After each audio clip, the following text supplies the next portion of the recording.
Salut à tous et à toutes, c'est Berserker et bienvenue dans cette nouvelle vidéo. Aujourd'hui, je vais vous parler du tome 4 de Demon Slayer. Et oui, ça faisait longtemps qu'on n'a pas fait de Kimetsu no Yaiba, le nom en japonais pour ceux qui retiennent. Et donc, on va continuer après cette histoire de maison un petit peu hantée. Là, on va partir sur un thème un peu plus Halloween, on va dire, au fur et à mesure de l'épisode. Et donc, on revient avec Inosuke et Zenitsu qui sont en train de se disputer, bon voilà, par rapport à la boîte, par rapport à Nezuko. Oui, bon, ils savent pas encore que c'est Nezuko, mais ils aiment parler de cette personne.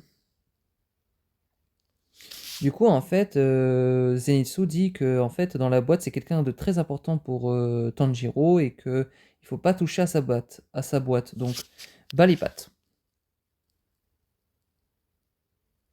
Du coup, Inosuke, il veut pas écouter ce que Zenitsu lui dit. Bah, il est tellement têtu qu'il va essayer d'attaquer la boîte.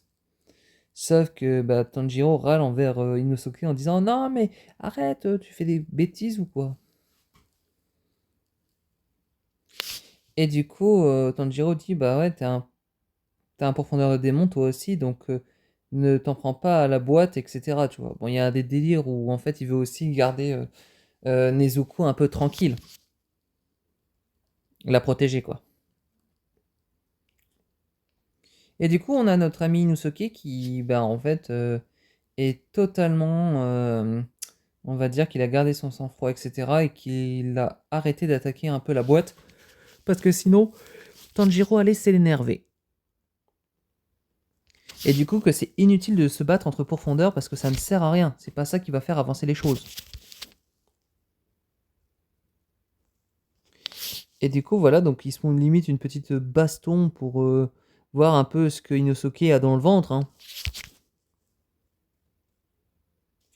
Et on reveal la vraie tête de Inosuke qui est en fait un homme. Oui, c'est un homme, effectivement. Et avec une tronche de demoiselle. On va dire ça. Voilà, oui, Zenitsu dit qu'on dirait une fille, bah oui, totalement. Et du coup, personne ne se plaint de son visage. Et en fait, oui, réaction tellement pas étonnante de la part de Zenitsu de dire que c'est une meuf, mais bon, c'est un mec qui est une fille, quoi, on n'y peut rien, quoi.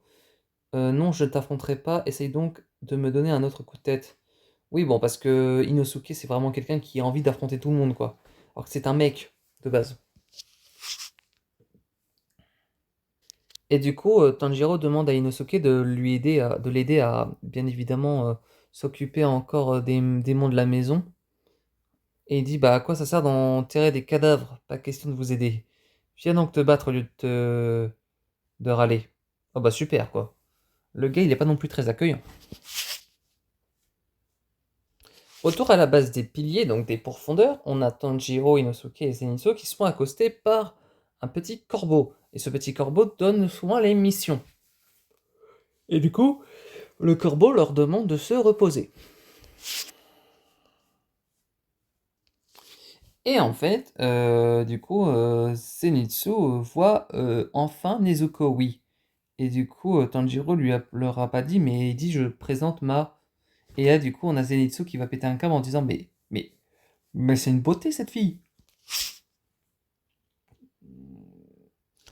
Et du coup, direction le mont Natagumo parce qu'il y a encore des démons. Du coup, dans cette montagne, en fait, il y a un truc anormal, c'est qu'en fait, c'est des démons un peu bizarres, on va dire. D'où le fait que les pourfondeurs se font un peu manipuler par des fils, en fait, il me semble. Ouais, une manipulation assez, on va dire, spéciale. Et du coup, on rencontre de nouveaux démons. Du coup, un démon araignée avec des fils. Et oui, dansez mes petites marionnettes chéries. Dansez jusqu'à vous en arracher les bras et les jambes. Oui, qui contrôlent en fait des profondeurs à distance. Et du coup, on a notre ami Zenitsu qui dit Nezuko, j'arrive, bon sang, ma petite, j'arrive. Du coup, on a Inosuke qui vient à la rescousse de Tanjiro et qui dézingue les profondeurs, qui coupe les fils des profondeurs reliés au démon. Et du coup, bah en fait, Tanjiro ressent une odeur un peu bizarre et en fait, il y a des araignées collées sur sa manche. Et en fait, il dit impossible, elles sont trop nombreuses, elles sont trop petites. Devons trouver les démons qui les contrôlent en fait. Tu m'étonnes. Et en plus, je crois que là, il y en a qu'un pour le moment. Et du coup, Tanjiro va s'occuper des profondeurs manipulées pendant ce temps que Inosuke va aller désinguer le démon. Et voici la gueule du démon que Inosuke va s'en charger. Un démon araignée avec des fils, un yukata en forme de toile d'araignée. C'est totalement spécial avec la lune au coin. Et du coup, en fait, il est en train de parler d'équilibre, de troubles et de liens familiaux, il me semble, parce que oui, personne ne peut trancher le lien qui nous unit, oui, je suppose qu'ils sont plusieurs, quoi, sinon ça serait pas marrant. Et le problème, c'est que dès que les profondeurs sont touchées par des fils et des liens que le démon envoie, bah en fait, c'est marionnettes. Et du coup, ils sont manipulés, comme des pantins. Et du coup, ce que les profondeurs et même Tanjiro, Inosuke et Zenitsu ignoraient, c'est qu'il y avait un deuxième démon, pareil, araignée, toile d'araignée, tout ça, qui était là. Du coup, ils sont pas un, ils sont deux. Et du coup, on a Inosuke et Tanjiro qui voient celui qui se fait manipuler. Ils disent c'est le démon qui me manipule, aucun d'entre nous n'a les articulations si souples. Ah, tu m'étonnes. En fait, ils jouent beaucoup sur les articulations. Et du coup, en fait, il les transperce à l'intérieur. Chaque mouvement est une douleur infernale. Nous sommes condamnés. En fait, ce sont des victimes. Et du coup, bah, c'est Inosuke qui va devoir s'en occuper pour essayer de vaincre ce démon. Il dit, bah, tu me fatigues, vraiment. Et bon courage à Inosuke. Il faut le faire. Et du coup, bah, la démon dit, bah, j'ai pas le choix, il faut que je sorte mon atout. Oui, bah, l'atout pour essayer de vaincre Tanjiro, Inosuke et Zenitsu. Et son atout n'est d'autre que un corps sans tête, manipulé par des fils. Non, franchement, bon atout, hein. Non, en vrai, c'était nul. En gros, tu manipules un cadavre sans tête. J'espère que le corps tient bien.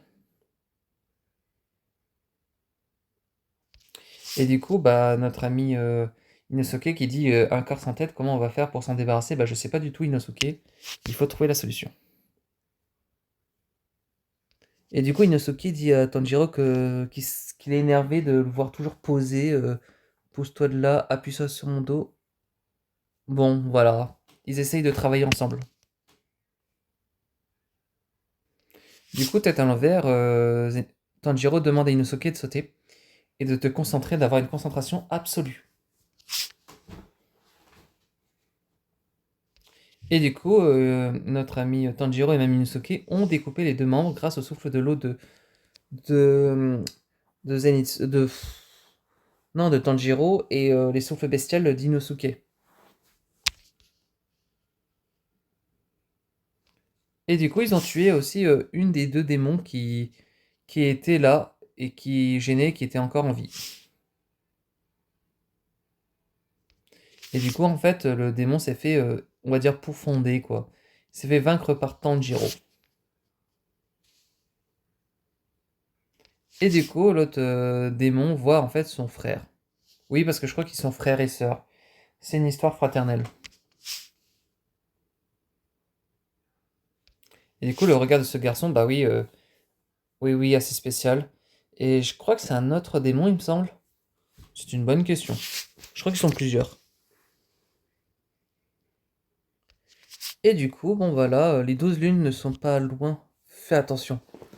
Les 12 lunes, bah oui, je pense les 6 lunes supérieures et les 6 lunes inférieures, c'est ce que le démon essaye de dire. Là, on aperçoit le troisième ou le quatrième, non, c'est pas possible. Ils sont énormes. Il y en a, c'est carrément, ils ont des têtes et ils ont des pattes, et il y en a d'autres, c'est des corps. Bon, on sait plus quoi, on sait plus trop comment procéder. Et du coup, bon bah voilà, la cabane avec carrément des victimes suspendues suspendus, etc. Bon, on a des démons, il me semble que c'est ça. Et du coup, ils sont suspendus vraiment à une maison un peu hantée. On dirait vraiment une scène d'Halloween. Avec encore un autre démon suspendu. Non, mais c'est pas possible. Il y en a combien? 5, 6? C'est l'hôtel de la famille, quoi. C'est pas possible. Ce machin gigantesque, tu crois que tu m'impressionnes? Bah oui, non, c'est gigantesque. Comment tu vas gérer ça, notre ami Zenitsu? Et du coup, en fait, il a carrément des conditions parce que je crois que il s'est fait un peu toucher ou un truc comme ça. Il dit lorsqu'il sera ici, tu sentiras des picotements dans le bras et les jambes. Lorsqu'il sera là, tu seras pris de nausées, de vertige et quand ton corps entier sera envahi par une douleur vive et tu t'évanouiras et à ton réveil, bah tu mouriras, hein, c'est sûr. Hein. Donc Zenitsu un peu dans la panique. Donc voilà, situation compliquée. Zenitsu, il faut qu'il gère, mais le problème c'est que je sais pas comment il va gérer. Et en plus de ça, bon, c'est pas le gars qui va garder son sang-froid le plus longtemps. Et du coup, bah oui, il a pas de chance. Et du coup, il a envie d'en finir avec, bah du coup, ce monstre, ce démon, quoi. Et du coup, Zenitsu remarque déjà qu'il commence à perdre ses cheveux. C'est qu'il y a un truc qui cloche par rapport au démon. Du coup, Zenitsu essaye de le taillader avec classe. C'est ce qu'il fait. Je crois en plus qu'il le taillade pas mal, hein. Sauf que le démon araignée avait une sorte de poignard ou de dague dans la bouche. Je sais pas comment il a fait, mais bon. Il l'a sorti qui fait que il m'aura peut-être avant que la transformation soit effectuée. Ah oui, parce qu'il les transforme en araignée, on va dire. C'est vraiment un gag pour Halloween. Du coup, Zenitsu essaye de réveiller sa technique en faisant une frappe foudroyante parce qu'il maîtrise l'électricité avec son sabre, du coup le souffle de la foudre.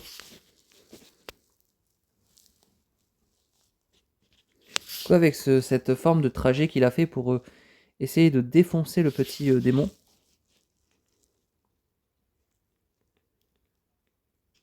Du coup, il l'a défoncé et en fait, il a défoncé la maison carrément, la petite baraque. Et du coup, à ce moment-là, Zenitsu a conscience qu'il ne doit pas tirer un trait sur ses rêves. Et du coup, il est évanoui sur le plancher de la maison avec des grosses marques de sang. Pendant ce temps, on a un autre démon qui essaye d'attaquer Tanjiro et Inosuke. Je sais même pas ils sont combien, c'est ça le problème. Et du coup, voilà, je suppose que ça doit être le père ou la mère qui dit « Je t'interdis de toucher à ma famille ». Et voilà pour la fin de ce tome numéro 4. On va faire un petit résumé de ce tome numéro 4 de Demon Slayer. Donc, des combats très intéressants, stratégie à avoir. Je trouve que Tanjiro, Inosuke et Zenitsu essaient de bien s'entendre, ils arrivent à bien se coordonner, mais bon, après les démons, il y en a, ils arrivent quand même à ruser, donc c'est un peu compliqué. Et en fait, on a quand même pas mal de situations cool. On va dire que ce tome est très cool. Après, c'est pas le meilleur non plus, mais c'est un tome où on s'y attend pas forcément qu'on se tape 3 ou 4 démons d'affilée, que ça soit même en plus dans la même famille. Et le fait qu'il manipule des cadavres avec des fils, franchement, on s'y attend pas.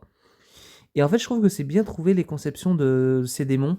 En mode, il manipule les cadavres avec des fils. Franchement, non. Très bonne idée. Voilà pour mon petit point de vue. J'ai bien aimé. Après, c'est pas non plus le meilleur tome, mais c'est très cool. Je vous souhaite une bonne soirée. Merci à tous d'avoir regardé la vidéo. Bye tout le monde et à la prochaine. Et commentaires, likez, abonnez. Voilà. Bye bye.